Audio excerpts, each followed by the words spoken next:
Барлығыңа сәлем. Бұл Алматы полициясының балалар назарына ақпараттық танымдағы айдары, ал мен оның жүргізушісі Айару Ерсін қызымын. Бүгін бөтен адамдардың иттермен өзіңді қалай ұстау керектігін айтамыз.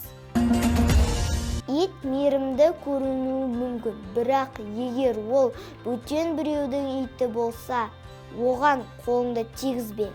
Оны сипауға тырыспа.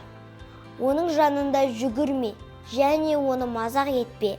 Егер ит саған қарай жүгірсе, айқайлама, және қашпа. Тоқтап, мойын мен бетті қолмен жауып алған дұрыс. Ең бастысы, жақын жерде қаңғыбас ит болса, дереу ересектерге хабарла, өзіңе қамқор бол.